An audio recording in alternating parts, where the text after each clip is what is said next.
shows on your screen with the comic book scene. No one but Ben Shaheen. No, hello world. Welcome back to the $1 Million Mailbox. I'm your old pal Dan Shaheen, back for another round of checking out the latest and the greatest of submissions here to the $1 Million Mailbox. Today I got an interesting mix with a nice little sci-fi theme. All right, so we're going to keep it sci-fi today, and we're going to look at some science fiction. We'll look at one a self-published submission, Feral Star by John Burkett. That's going to be awesome. And then we'll also take a look at something submitted to me, given to me by our old pals at Last Gasp Publishing. Out of the blue, they just sent me 2 of their brand new books and said, hey, if you want to talk about this, we'd love to hear what you have to say. Man, that's so awesome. Speaking of awesome people that we want to hear what they have to say, well, I don't have any today. So I've got your old pal and mine, Captain Fun. No, I'm just kidding. Larry, we love you, Larry. What's up, Dan? I think in the future, Captain Fun will stand for something like Future Underground Neural Network. I love it. And that way we can trademark it. Okay. I'm into acronyms, TLAs, FLAs, all those things. I love the TLAs. I'd love that. It makes me feel like the future. The future's going to have plenty of acronyms, Larry. And today we're going to look at some sci-fi stuff that's, very fitting for you particularly, and me too, because we both do. We have this show and we've got the Tuesday sci-fi show that we work on together. That's I think complement each other pretty well. I agree. It's just a way to keep talking about pop culture, but with a slight amount of focus where we just don't, go soup to nuts every day and people don't know what to expect, right? Yeah. I mean, I'm telling you, doing this, the content grind is very difficult on YouTube. Like when I think about it, anyway, it can be if I make it difficult on myself, if I obsess over numbers and like, am I putting out a video? I should be putting out a video every single day if I really want to grow. That's the way you do it. But like, it'll never last. I'll burn myself out doing that. So I really have appreciated your willingness to help me out here so much. I lean on you a lot on these shows, dude. I appreciate it. I love talking to you, and just it's cool that I'm like the representative old dude. Like, hey, what do you think about this? I'll tell you what I think about that. It's fun, man. Well, you're a cool guy. You paid the dues by being obsessed about this stuff way before it was even close to cool. Like when it was pretty much a negative to be like a sci-fi nerd. Yeah. Where now that's the whole culture. Everybody is. Fortunately for me, like I got into sci-fi in rural Vermont. So we had a spectacular public library, like just insane, because we were snowed in 6 months out of the year, right? That makes sense. So if people could trudge to the library, you get some cool stuff. So in the 8 years that our family lived there, I went from the A's, Asimov, all through the science fiction down to Zelazny. Nice. And every short story collection in between. I don't remember, but it's my feeling it was like over 500 books. So, I don't know. There was no one around to make fun of me because we were all trying to stay warm around the fire. You know what I mean? So like, I got a really good grounding in old school sci-fi before I even realized like, oh yeah, no, everybody thinks I'm Urkel or something, True. But by that time I was like, yeah, whatever. Star Wars. Yeah, but that's what I mean. Even like, it was at the point where like the best sci-fi had to be in novels then, because it was like they didn't have the tech to do it right. And then like as I gotcha. The special effects exponentially got better, it was suddenly like accessible to people who weren't willing to read, right? Which is most of our society. Like the majority of our society has never or will never read a book of their own volition for fun. Like how crazy is that one? Yeah, that's most people. I don't even understand how that could be. But everybody comes from a different place, Like, I suspect a good portion of those people couldn't, if they tried, finish. Just because they haven't worked the muscle enough to finish a reasonable like adult book with real like themes. Here's what I suggest: if you're trying to get into reading as an adult, get Kevin Hart's biography, something like that, something that's just super easy and breezy to read, and at the end of it, you'd be like, oh, I have an insight into this guy I didn't have before, and it was pretty jokey, and maybe I'll read a mystery now. Like if you've ever read at any point in your life, just get back on the bike. Anyway. I've been meaning to read the book Norm Macdonald wrote just like a year before he passed away. It's supposed to be really good, and Norm was fantastic. So I definitely want to pick that thing up and check it out. But once I started writing fiction and then contextualizing TV and stuff, I when I read for fun now, it's almost always nonfiction. And it's almost always a biography or autobiography of somebody that I just think is interesting. And you never know, man. Like, I think Anna Kendrick is hilarious in the Pitch Perfect things. And so her book comes out, and I'm like on a flight somewhere. It's like, oh, I get this. It was like the best book ever. And I was like, wow, Anna Kendrick, like, who knew, right? So yeah, I love nonfiction, but it's like, for me, it's like technical stuff or like how to, that kind of junk. Well, Dantron's second engineering, and that's what it is. Or it's got pictures, right? It's got plenty of pictures. So let's dive in. Let's take a trip into that $1 million mailbox, shall we? Or the $1 million comics can. My spider senses are starting to tingle. Okay, here we go. Let's make this thing happen today. Let's shrink it down, Pym particle. There we go. Man, do you think Stan ever thought that would just go beyond his death? Like, article? No, just I know my kid, who was born in 2007, right? He's going to take, hey, what's going on? Hey there, true believer. He'll take that to his grave. So that's like 2 generations after Stan's death. Like, how do you think you just being your crazy self trying to move the cans of beans around, and you've created something that's going to last for hundreds of years? That's nuts. It's pretty amazing about Stan. So very American. Anyway. American. Such a huckster, such a equal parts businessman and like artistic visionary, and like I'm just gonna say his ability to spot talent too, and to choose the right talent to work on books is what made the Marvel Universe, I think, what it was. What I appreciated even at the time as a kid was that he totally came across as this used car salesman, but he was the best goddamn used car salesman. It was a joy to listen to him do his shtick. So and he's making his living, right? And it's all very honest. He's not tricking us out of our 35 cents, or whatever. I don't know. I know Stan's got this complicated history, but I think just if you look at it as, Stan Lee the character, that's just A+ work.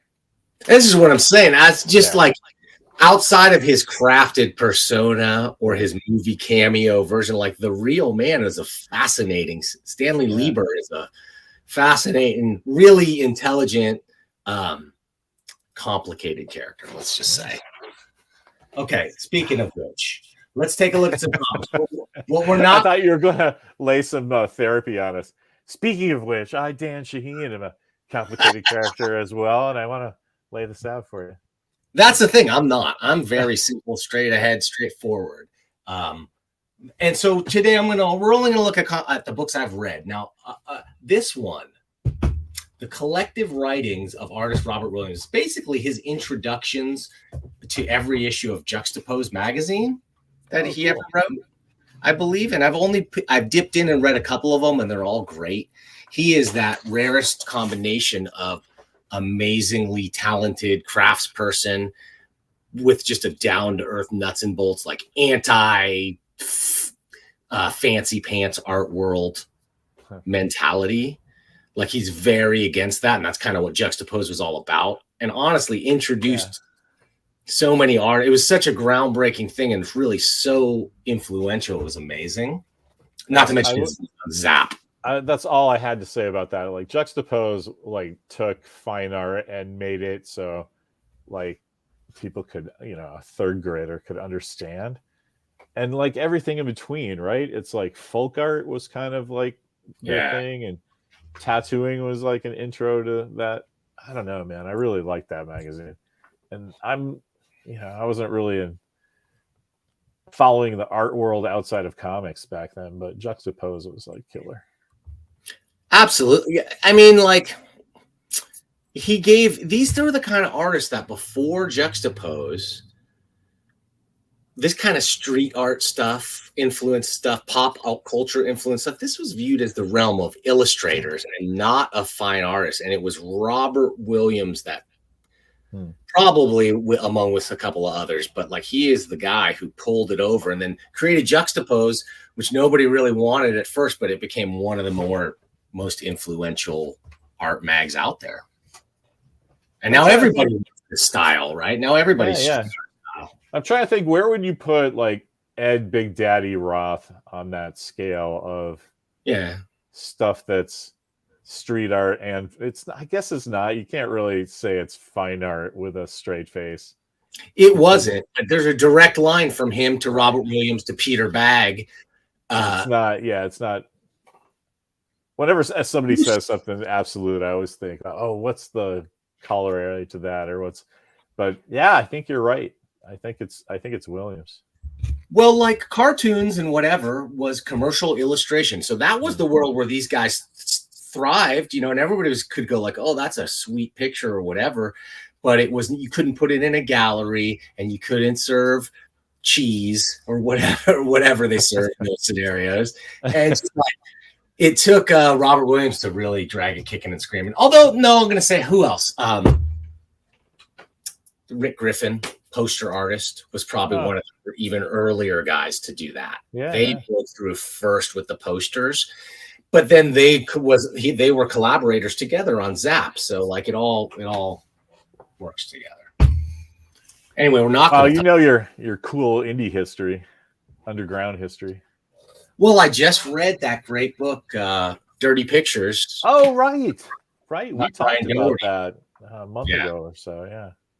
Yeah, and that spelled out the whole history. I recommend anybody, if you haven't picked that one up, go check it out. So first, let's start with a genuine mailbox submission. I'm going to zoom this guy in because it's a real deal mini comic. Okay, this is Feral Star number 0 by John Burkett. Okay, and this is a throwback to it's a black and white comic. I don't know if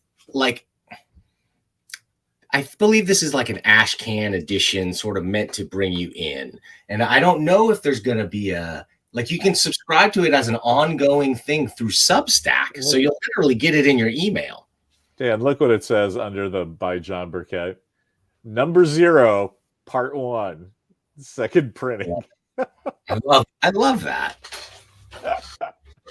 Not to be confused with rare, that's just awesome.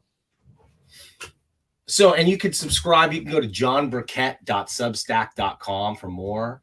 Mine is personalized. Hope you enjoyed Feral Star, Dan. Thank you.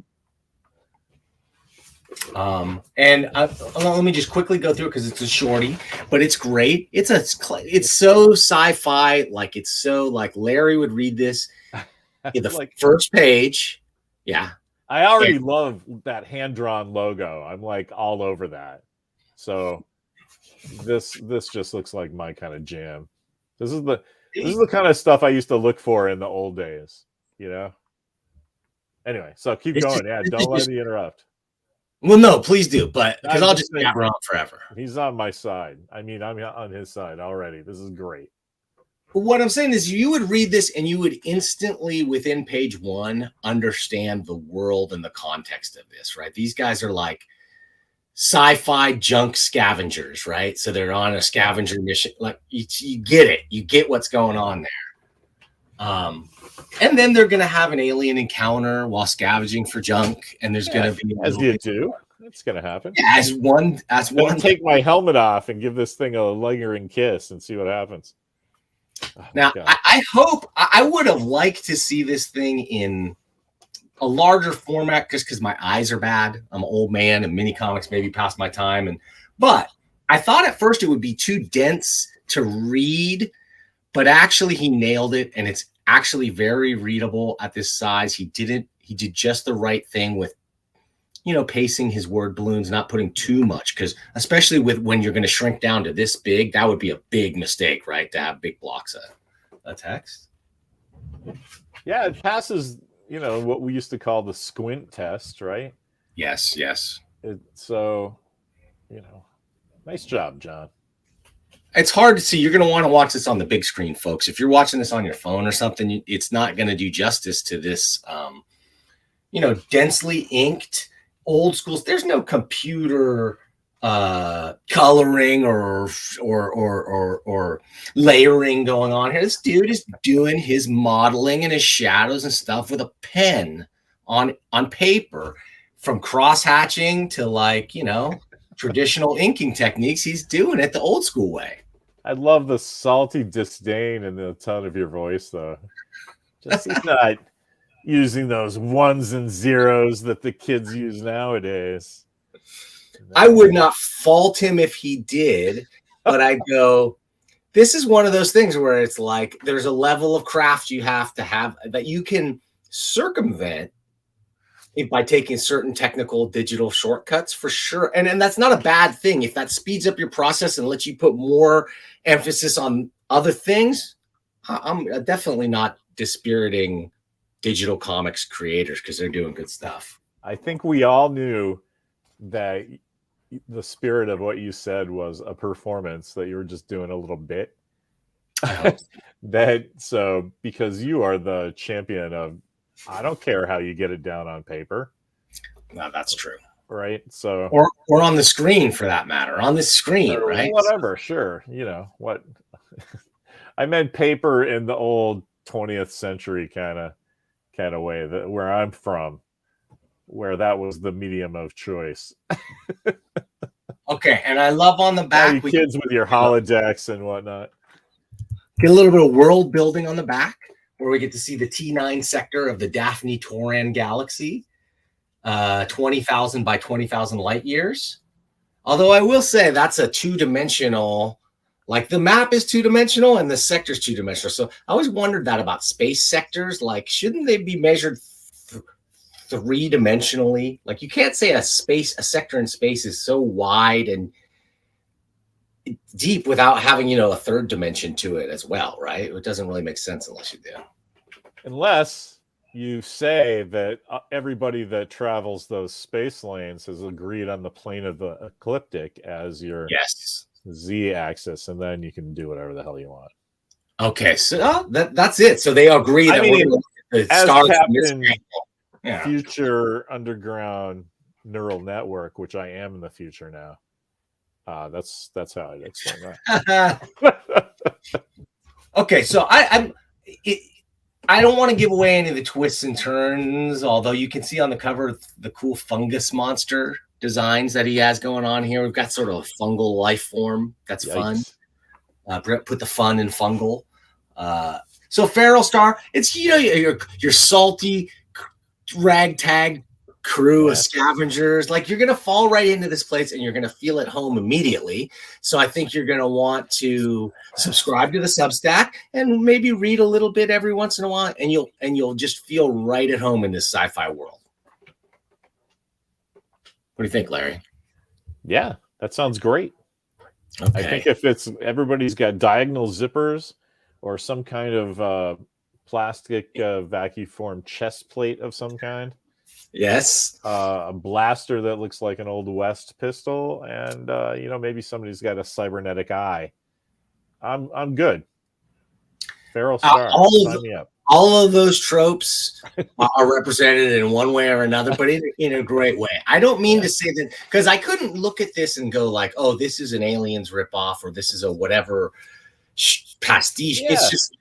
It just feels like we've got enough of those sci-fi tropes that you can you can plop your users into a world like this, and they're going to understand it without you having to spell out all the world building. Yeah, I think that's fantastic. I mean, you know, they did that with the Orville kind of. They had a holodeck scene in the first episode and didn't explain what it was, because they're just like, okay, you're either going to know exactly that this is the holodeck because we're ripping off Star Trek, or it's a magic room where, you know, all of your dreams come true. That's all you need to know.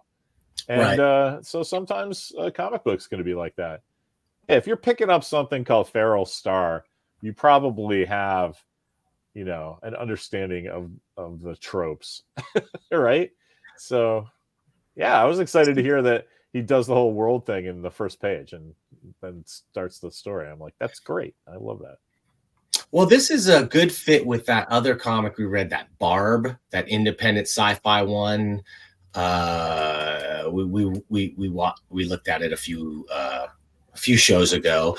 Like, it feels of that same kind of like future world driven by economics still. Like, that's what I see at the core of that kind of scavenger future world. It really is looking at, like, it's trying to extrapolate, like, what's our future going to be like? It's going to be warring for scarce resources and like living a dirty existence that's not very, might be human, but it's not humane. You know, I love those movies in the 70s when I was a kid, and, you know, I didn't pay taxes because I was a kid. I was a dependent, and everything was taken care of. And my big job was going to school and learning stuff. So, yeah, I would love Boy and His Dog or Damnation Alley. Like you were just describing all the movies I loved in my childhood. But I don't want to see that. No. Do you think we're really heading that way? Well, the privatization of space exploration is not a step in a like utopian future direction. In my opinion, like that's a straight up dystopian move. We're veering away from Star Trek and we're veering towards aliens. Yeah, I was gonna say it's just the company, right? It's Weyland-Yutani, except it's gonna be, you know, Elon Bezos or whatever, right? And okay, I'm fine with that. And we're gonna all be like, Paul Reiser is gonna like be fucking with us for the rest of humanity. Yeah, I don't think we're gonna see it, man. What? And you're saying in another 50 years? I don't know. I think it's just gonna be more of the same. It's gonna be. It might be longer than that. I mean, I'll be honest that I think the future of manned space exploration is like it's not a thing that's going to happen not in our lifetime and into the far future. It's just because if they never can break the speed of light, we're never going that far, and it's still going to take years to get there. So I don't know. It's going to be robot ships all the way down. Okay. I agree. Space is vast, right? Speaking of dystopian futures that are like tough to connect with, okay, let's take a look at Heaven's Door. That's true. You went kind of dark there for a while, and I'm like, all right, Well, I realized it when on through serious Star Trek, people go, Dan, leave it to Dantron to go dark, and it's like that is my vision. I guess I'm just like a Frank Miller baby, like that. All that grim and gritty stuff really did like hit me in the feelings when I was a kid. Yeah. When I made a switch over from Batman 66 to Dark Knight Returns, like that was such a jarring thing that I was like, oh my gosh, that's how you should do everything. Everything should be dark and grim and gritty. And wait a second. You didn't do any Batman in between those two versions? No. Ah, dude.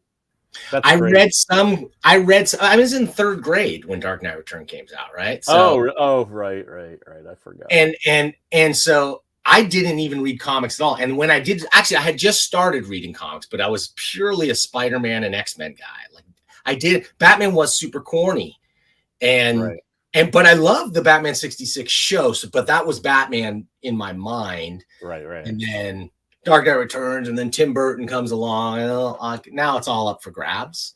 You're so awesome saying about it's whiplash to you, right? That I totally see that if you're in third grade, you're like, oh, there's a comic book based on this guy that I like on TV. Oh my God, what is happening? The rain itself is baptism. All that Miller stuff. Oh my God. So I was too early for me to really get it in third grade, but by like sixth grade, it was like, yes, this is the thing. That's crazy.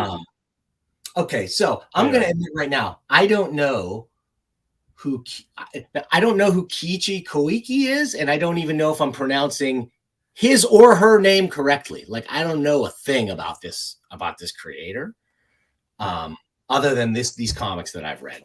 I think that's a valid, a valiant stab at it. I don't think you could get upset if you're not at least close on his name. I think you did good. Well, they sold a sci-fi collection of psychedelic short stories by Keiichi Koike, A Drug in Paper Form. This is his first full-length book published in English. So I think it's okay that I don't know who this guy is. In drug or paper form? Yeah, drug in paper form. That's which excellent. Is really, it's great. It really is very much, it's in the Akira school of manga, not so much like the Sailor Moon school. Right, gotcha. But it's even a little bit more hardcore. So this is all short stories. We've got this nice a really cool fold-out thing here. Check this out. This is going to be hard to see if I can, but it's it's die cut. It's die cut. Yeah, it's die cut. That's and awesome. It's a gatefold die cut, Larry. This is a first for. Oh, wait a minute. Yes, look. Holy moly! So you can view it that way. Part of the storytelling. Yeah, that's great. I like that. Wow, I got kind of hypnotized there for a second. That was cool. I'm believing this is the artist himself, but I don't know. Okay. And it is telling a story, right? Yeah. It's part of the story. It's the end of the end of the story, but then time passes and there's a thing around him or whatever. Well, no, it's great because he's sitting in this roped off. I just realized this. He's sitting in this roped off thing. And then here are the guards coming after him he's like the ugly tourist in the Egyptian. I love this. Well, there you go. I love it. Okay. And it has nothing directly to do with any of the stories inside. I'm not even going to try to explain really the stories. I mean, they're very short, mostly like 8 to 10 pages, maybe. And then when did he do these? It's got the years in the back. Hang on a sec. I can't even read this thing. He did these in, I think, from the 80s on up. Yeah, let's see. 1984. Speaking of which, Epic Illustrated. Here's his the first time we ever saw anything was in Epic Illustrated in 1984. Probably the first big manga boom when Marvel was doing Akira at that time too. Right. Viz had Lone Wolf and Cub. Yeah. All the way up through 2000. Okay. So what's really weird about this book, though, is some of the works are left to right, English style, like a very small amount of them here in the back. And most of them are in unflopped manga format, right to left. So I find reading right to left like that, it was challenging at first, but I got into the flow immediately. But it just made me wonder, how does do these different types of languages that are right to left or left to right, and the fact that there's whole segments of society doing everything the opposite way. But like you said, I'm on the other side of the road. Yeah. But like you said, you adapted to it immediately, right? And so I think it's, especially with manga, it's just really easy to go, all right, this is just a mirror of what I'm used to doing for both cultures, right? I mean, yeah. It's all the same rules, right? Well, like you said, it's driving on the other side of the road. That's all that is. It's not that hard to remember, you got to go this panel to this panel to this panel. But I found it's really hard when I'm on this panel to read this word balloon first. I would sometimes get confused about what they were saying because I'm reading left to right in the Right, word, right. from right to left. All right. Yes, I think that's pretty common for guys like us that are familiar with manga but don't, I don't read it all the time. So he's got a really good combination of like kind of modern looking stuff set in like a real life world with crime and drugs and stuff. This story set in New York City, and it's got a lot of drug dealers and drug usage in it. A lot. Not as much as my college years, but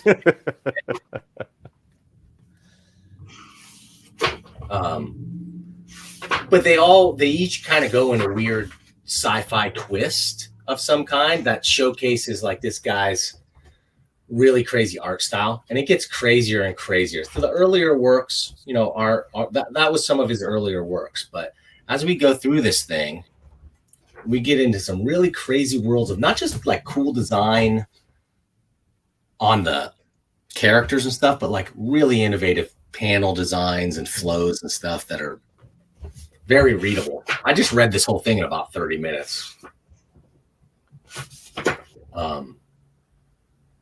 Yeah, a lot of stuff. Okay, this one is a beautiful one. This Ronin and the Sea. Very short.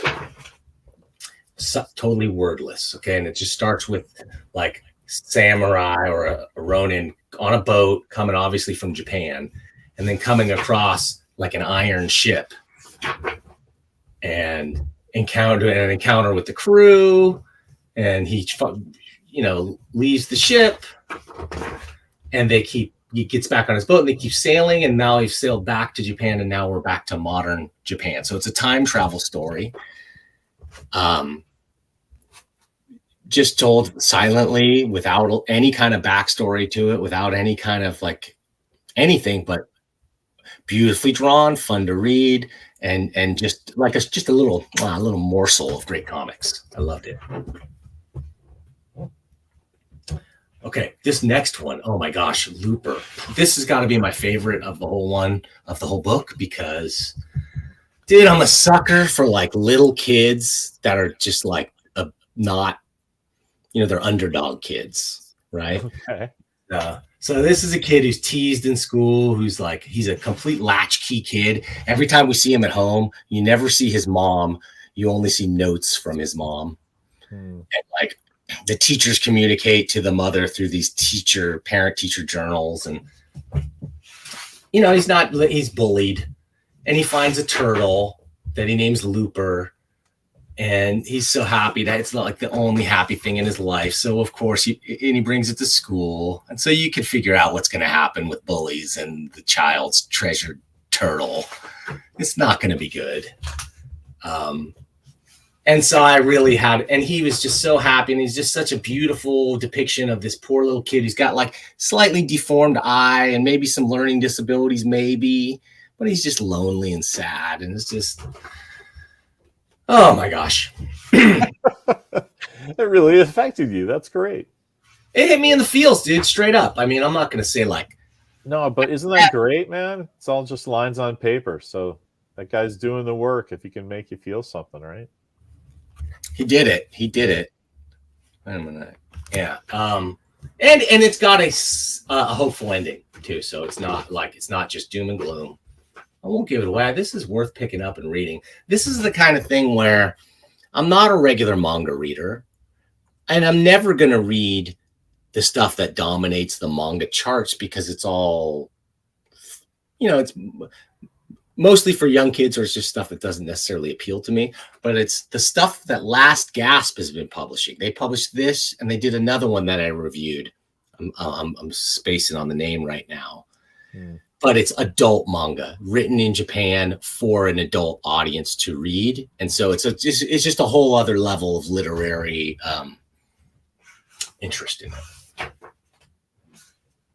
Not to mention this guy can draw like crazy, everything from the small moments of the kid to the crazy big sci-fi moments. And then even this is stuff like really cartoony stuff. I mean, can I zoom in more, or am I already zoomed in? Yeah, I can. A much more cartoony stuff that's almost stream of consciousness, auto-bio stuff. not the kind of stuff that I'm used to reading in manga. It really is like manga meets indie comics. Oh, super surreal, crazy dream sequences with amazing visuals throughout the book. Yeah, let me see if I. Oh yeah, That's cool. He jammed all that dream stuff with 8-panel pages. That was cool. I did amazing stuff. This stuff here, this one, Sponge Generation. This is almost certainly just a dream going on, but it's so wild. This like spiraling thing that he does, and then that's sort of a visual motif throughout the book of things like, I don't know if you can see this or not. Things really spiraling and like unwinding and stuff. He just had it's just a really cool style. Like, I don't want to say Jeff Darrow. I want to say more like, oh my gosh, what's that guy who fell off the roof in Japan? Oh, dang. Yeah. He did Green Lantern Seth Fisher. Seth Fisher. Wow. I was thinking it looks a little Bob Burden-y. Maybe. But now I got to go read everything Seth Fisher ever did. Man, that was crazy. I'm going to say that Seth Fisher looked at this stuff and probably, if not directly, I wouldn't doubt that. Because it really gave me that vibe. Oh, and then, yeah, fully worth it. Oh, my gosh. Do you ever see Faces of Death, Larry? The video? Yeah. No, I haven't. That's okay. Not my I did watch it. Yeah, me. I remember my brothers renting it and me watching it when I was a kid. Okay. And there's a scene where they have the monkey trapped under the table with just his head exposed above the table, and then they beat it to death, cut his head open, and eat his brains. Jesus. Wow. Heartwarming memories of. So you brought that up because why? Because that's directly referenced here in the book. That happens in this story. But so it's this story, it's a dream where you don't know if it's a dream or not. And so maybe kind of queasy. Poor monkey didn't ask for that. They're breaking the brains out. Here's the poor monkey under the table, like with just his head above the table. It's a horrific thing, right? Man. But then the guy keeps waking up from this dream and he's on an airplane. Yeah. And he wakes up on the dream. He's like, oh, that was just a crazy dream. But then the airplane turns surreal and the airline turns into a dream. And then he goes into the next dream, but he keeps coming back to the airplane in surreal dream ways. It feels just like a dream. This is right up Rick Veitch's alley. And then there's a nice twist ending that actually explains the whole reasoning behind it. That's pretty cool. Very, very Twilight Zone-ish. Outer Limits style twist ending, but this is the one that has some of the most psychedelic artwork. It's really intense. It's cool. It looks cool. Tell us the end. Come on, tell me the end. Well, I feel like I should have you don't want to do too many drugs when you're looking at something like this, but you don't want to do not enough drugs either. just the right amount of drugs, right? You want to nail that sweet spot in your consciousness. I think that's good advice. Yeah. So, of course, he keeps waking up on the plane. And his whole thing is what he wanted was his whole life. And he sort of talked about throughout was he wanted to travel endlessly and never be on vacation, be on a trip that never ends. And so that's what this dream sort of is. But, of course, it's also because his plane has crashed and everybody's dead on the plane and whatever. Oh, well. And it's not even the spoiler. It's not even that big of a spoiler because it's the getting there that's so great in this story. Right, of course. Okay, and then you get to this page. It says, attention. The works that follow this page are different from the previous pages and must be read in opposite direction, left to right. Sorry for the inconvenience, but please warp to the back of the book to page 194. So we do that. And this is either stuff that I don't think they forgot to flop it. I think he must have done it for a Western audience. I think that's exactly it. And didn't they probably were running up against deadline crunch, and they're like, we don't have time to flop this and re-letter it, so just Do a flip book. I think that's brilliant. Well, what I think is, though, maybe this stuff in the beginning might have been published in an American magazine originally, left to right, before they did any of that flop. Right. Maybe he even drew it this way just for the. I'm not sure. They didn't explain. Oh yeah, and it was including that story that I just gave you backwards, I think. With the dream story? No, part of it's in here. But anyway, this stuff is mostly silent and way more visual. Very interesting and fun, but it was probably my least captivating part of the book. Well, and plus it's just a few pages in comparison, right, to the rest of the book. So yeah, you kind of even give them the slide on that one, right? It's like, oh well, here's some added back matter that wasn't my thing, but it was cool to see, right? Yeah, I think that's genius. Good job. Anyway, the cover is beautiful. It's by Last Gasp. Thank you, Ron and Colin Turner. One of the last of the true underground publishers that's still out there putting out like super relevant, timely work that's like off the radar of so many other. Like there's so much manga coming out. Nobody's putting out this kind of stuff. So I give them big kudos for that. Yeah. Okay, Larry. I thought we were going to maybe have a special guest this week that was going to possibly drop in, but it doesn't look like it's going to happen. But Don Simpson did tell me he is willing to come in and talk. He's been sort of like in the news again lately, venting about the artwork of Rob Liefeld on some variant covers. Yeah. Making a point about what I think is one of the uglier images I've seen, even from Liefeld. Not the ugliest, but pretty ugly. Man. I just don't get the point of doing that. Taking a shot at poor old Rob.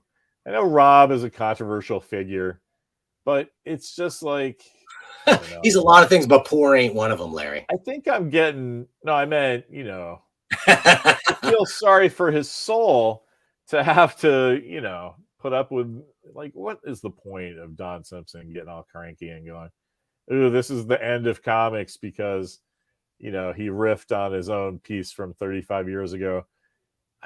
I just don't see getting that level of vitriol about it, And then doing it in public, it's just like, what's the end game there?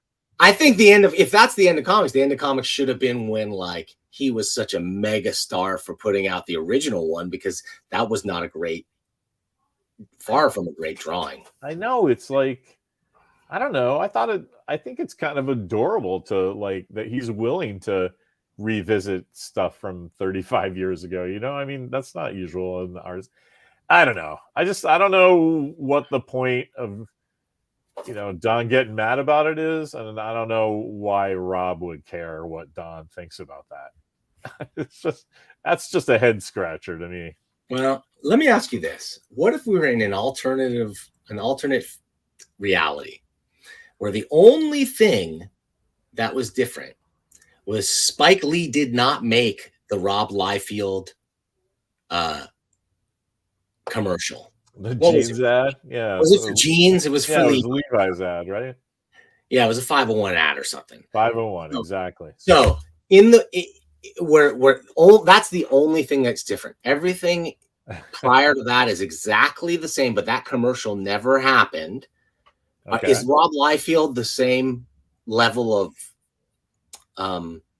hype and nostalgia and excitement and everything else that he is today? I don't know. I don't know how you can carve out a single thing like that, because the answer is like maybe. The answer is always maybe, right? Like, okay, if it wasn't the jeans ad, maybe it was something different, right? Maybe, maybe Deadpool doesn't hit, but some other crazy thing hits, and that's so. We've seen enough time travel movies.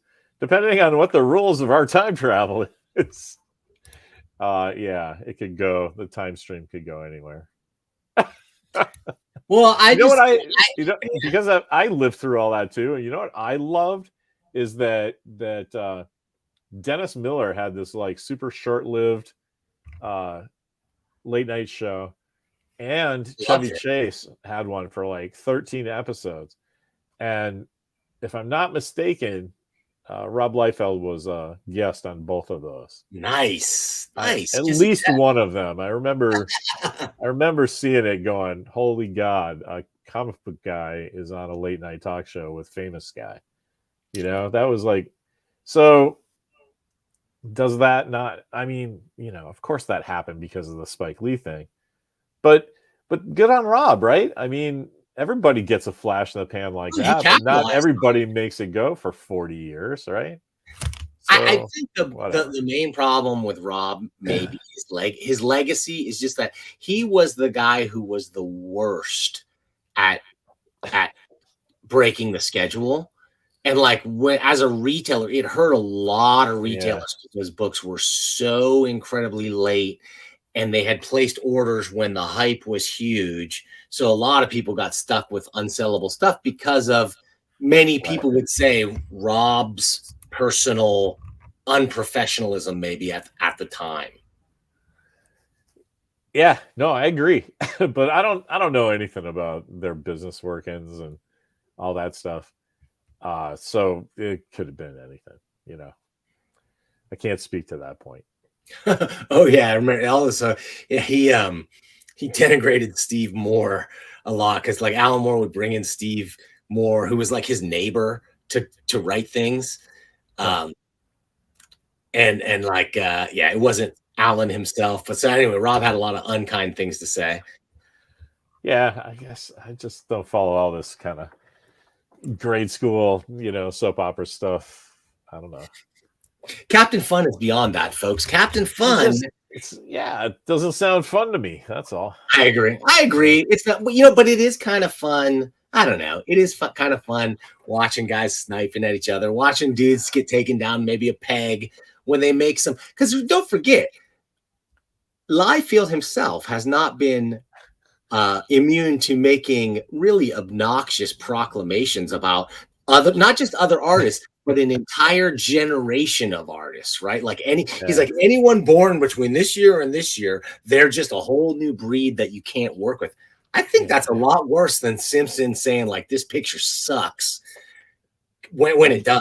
That picture sucks. I just have the same feeling though about it. It's like why is Rob doing that? What's the point of that, right?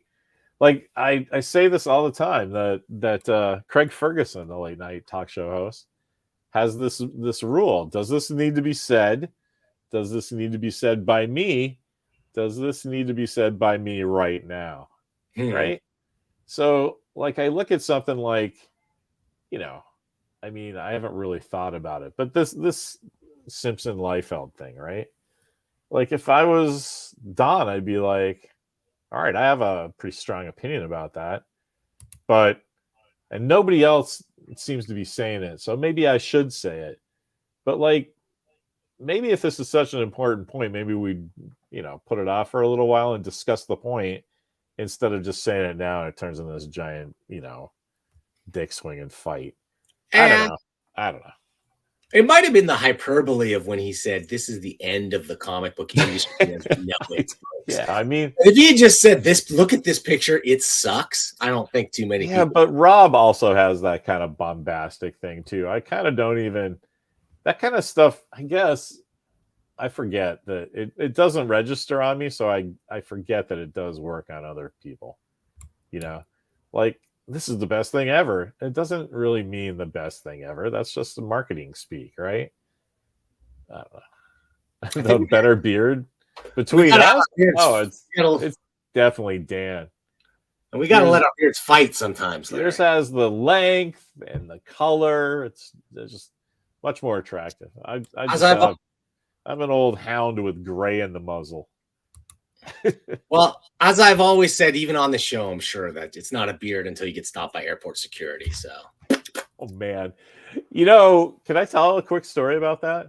The first time I flew after 9/11, I flew by myself up to a Wizard World in Philadelphia, and I just put out True Facts, which is, this book I had, but it's got a photo cover, which is a picture of me. So all I'm carrying is my shaving kit and 40 copies of that in a little like gym bag. And I look like this, except my beard is dark. And I'm pacing back and forth because I'm flying without my wife. I'm kind of nervous. And of course, the first thing they do is like, oh, sir, you have to come with us for your special anal probe and whatever. And I'm like, oh, great. Of course. So they sit down, they start asking me some questions, and they're like, what's in your luggage? And it's like 40 copies of a book with my picture on the cover. Yes. Like, if I'm a terrorist, that's a Your pretty manifesto. elaborate prank, right? I mean, I'm flying to Philadelphia to sell these books at the Council Convention. I'm just a nervous flyer. I'm flying without my wife. That's why I don't have any fucking luggage, because I'm flying back tomorrow. And, the whole thing took about 30 minutes. And but I felt like that was fast. You know what I mean? Anyway. I felt like they thought you were going to blow it up and like leaflet style propagandize. The end of that story is, though, when I got to the hotel, I was hanging out with Mike Brennan of Electric Girl fame, and I shaved my beard. And so I didn't have to deal with that on the way back. I'm telling you, it's a for real thing. The only time a real thing. I once got, after 9/11, I flew to New York on Tower Air, okay, which is Israeli-owned airline. And Tower Records and airline, right? Like, and I made the mistake, I guess, of asking for a seat near the emergency exit. Oh no! So that put me through a whole cycle of things. But here's the beauty. Here's the beauty. Right behind me was my coworker, who's like 6'6" Kiwi dude, and he gets up after me and he asked for a seat by the emergency exit. And they're like, "Oh, which one would you like, sir?" And they're like, it was like his pick of the litter. So I don't know if that was for real or not or whatever, but it happened.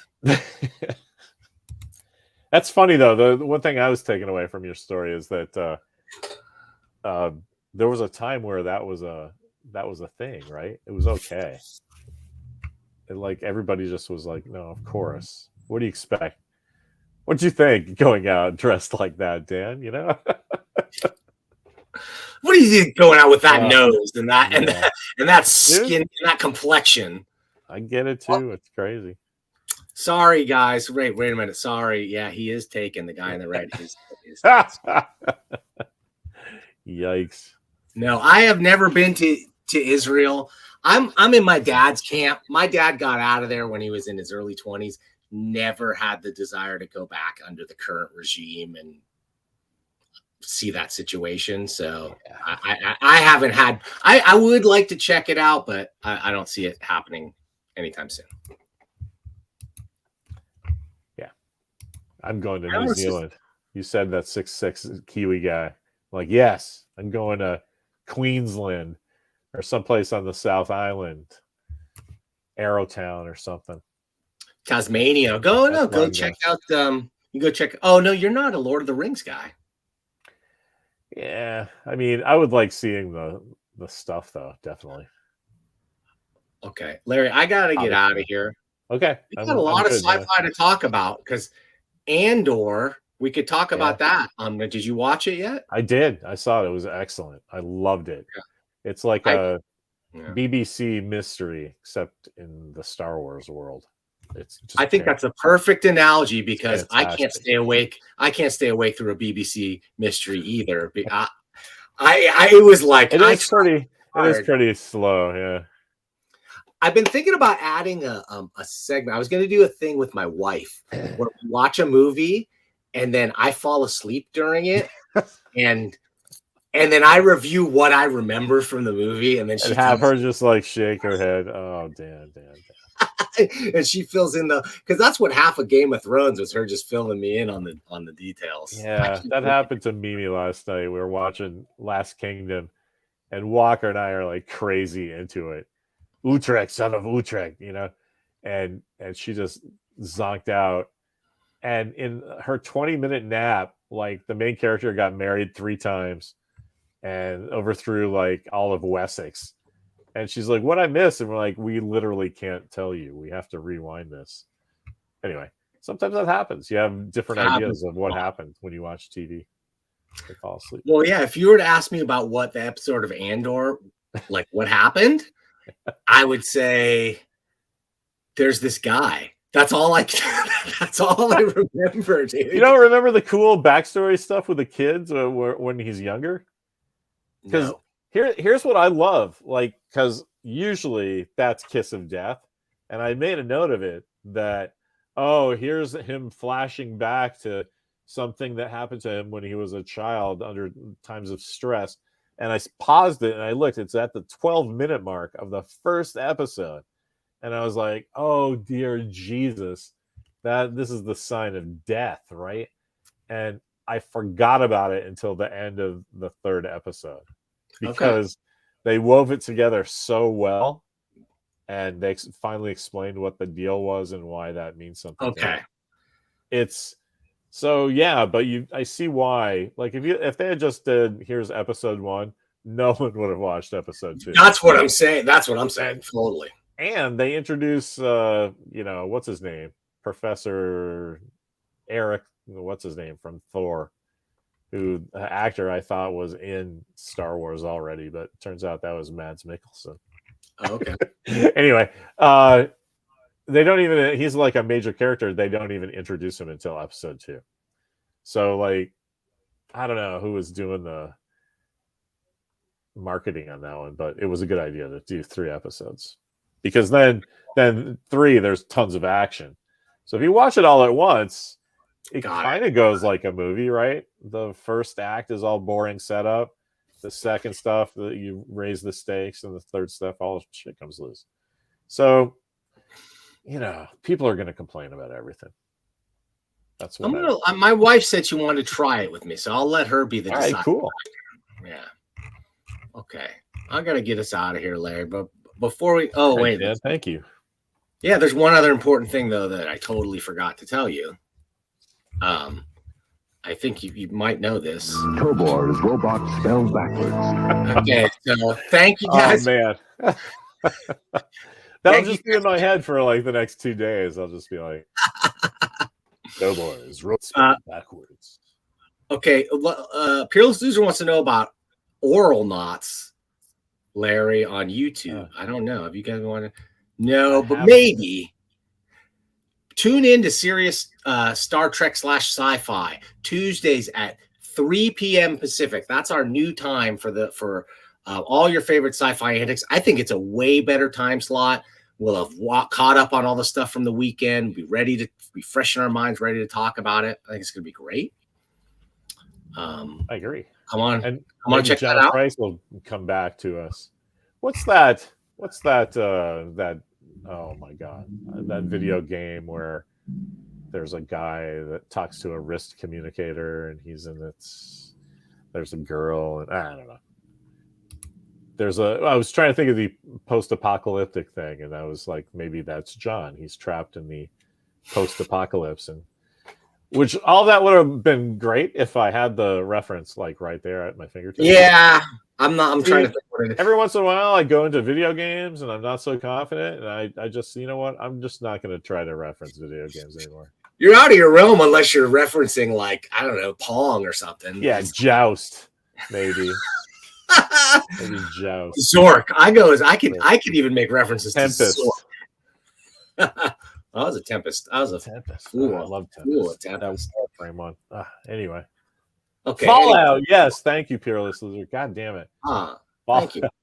All right. Well, we'll be back either way. Next week, I promise. We'll come back. I got more stuff in the mailbox already. Maybe I'll even read the Robert Williams stuff. We'll see. Maybe I could even talk to Robert Williams. I think that is within the realm of possibility. We could get Robert Williams to come in. I'll try that. I'm also talking to who? Shelley Bond is tentatively scheduled to come in October. And our pal Adam Freeman of Bad Idea Comics is going to make a return back here, and we can that's awesome. grill him. I really feel I want to talk to Adam. I think he's mad at me. I keep challenging him about stuff because that's, marketing, right? And I told him that Bad Idea thing was a bad idea, and he didn't like that. I think he's brilliant in the sense that you don't see any other. There's a bunch of other companies that started similar times to Bad Idea, like AWA, Aftershock, a few other ones, right? None of them get the kind of press and stories. He is getting stories, and he's getting people buying things and going into stores and supporting. Oh no, you could have stopped it. He's a genius. Yeah, no, absolutely. I really thought it was dumb, but I've come around. They've brought me around because of the silliness of some of the things that they're doing, and they're sort of making a message. They sort of have a point to what they're doing that I like, and we'll talk to Adam about it. All right. Yeah, no, I can't wait. That'd be awesome. He'd be a perfect guy to sit in and look at other people's comics too with us. He would. You know what? Yeah. That's a great idea. All right, we'll bring him in. I'm going to get out of here. I'm going to play the closing credits. I've got a little cameo that you may have seen before. But thanks for watching, everybody. I will see you whenever it is. It's going to be next time.